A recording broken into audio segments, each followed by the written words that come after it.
तो महाराज श्रवण मास के अंदर शुक्ल पक्ष में जो एकादशी पड़ती है उस एकादशी का नाम है पुत्रदा एकादशी।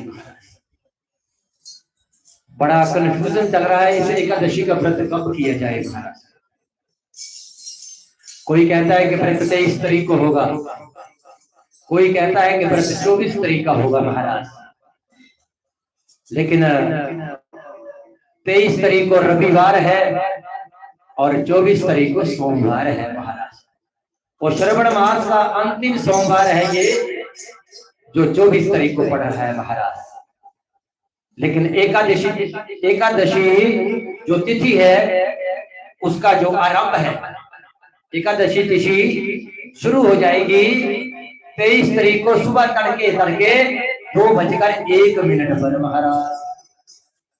और इस एकादशी तिथि का जो समापन है वो 24 तारीख को सुबह ब्रह्म मुहूर्त में, उस ब्रह्म मुहूर्त में सुबह की बेला के समय 4:18 पर एकादशी तिथि का समापन हो जाएगा महाराज। अब 23 तारीख को जो एकादशी का व्रत रखना चाहते हैं महाराज वो 23 तारीख को भी रख सकते हैं महाराज। लेकिन जो वैष्णव जन है, वैष्णव संप्रदाय के अनुसार एकादशी का जो व्रत है वो 24 तारीख को रखा जाएगा महाराज। अब लोग कहेंगे कि 24 तारीख को एकादशी नहीं है महाराज। 24 तारीख तो अर्धरात्रि 12 बजे से शुरू हो जाएगी महाराज, और अर्धरात्रि के समय में भी एकादशी है और सुबह 4:18 तक एकादशी है महाराज।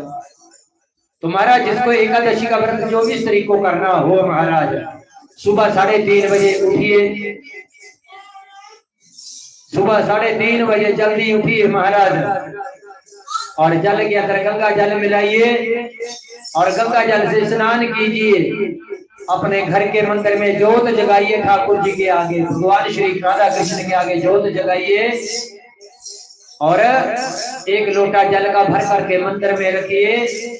जल से 3 बार लोटे को जल में, लोटे के अंदर जो जल है उस जल को 3 बार अपनी अंजलि में डालिए महाराज। अंजलि में डाल करके संकल्प ले महाराज, क्योंकि किसी भी व्रत को जब तक व्रत का संकल्प ना लिया जाए तब तक व्रत को पूर्ण नहीं माना जाता, पूर्ण फल नहीं मिलता। फल तो मिलता है लेकिन जो संकल्प लेकर के जो व्रत किया जाता है उस व्रत का फल पूर्ण रूप से मिलता है महाराज। बोलो हरे कृष्ण राधे राधे। तो महाराज आप निसंकोच जो 23 तारीख को व्रत रखेंगे उनको 24 तारीख को दोपहर को 1:41 के बाद व्रत का पारण करना पड़ेगा। लेकिन जो 24 तारीख को सुबह 4:18 से पहले व्रत का संकल्प ले लो महाराज के ठाकुर जी अंजलि में जल लो। हे ठाकुर जी हम श्रवण मास में पड़ने वाली शुक्ल पक्ष की पुत्रदा एकादशी का व्रत करने जा रहे हैं महाराज, और 3 बार ओम विष्णुवे नमः, विष्णुवे नमः, विष्णुवे नमः लेकर के जो अंजलि में जल लिया है ठाकुर जी के चरणों में समर्पित कर दिया महाराज। जो 24 तारीख को भी व्रत रखेंगे उनको भी एकादशी का व्रत करने का संपूर्ण फल प्राप्त होगा महाराज। बोलो हरे कृष्ण। इसलिए संदेह नहीं रखना है महाराज, जैसे जैसे जिसकी जो जो संप्रदाय है उस संप्रदाय के अनुसार व्रत रखिए। लेकिन जो वैष्णव लोग हैं, जो शुद्ध वैष्णव संत महात्मा जन है, उनका जो व्रत है वो 24 तारीख को होता है महाराज। बोलो हरे कृष्ण। जो 24 तारीख को भी व्रत का संकल्प लेकर के व्रत करेंगे उनको भी उतना ही फल मिलेगा जितना फल 23 तारीख को रखने वालों को मिलेगा। इसलिए मन में संदेह नहीं रखना।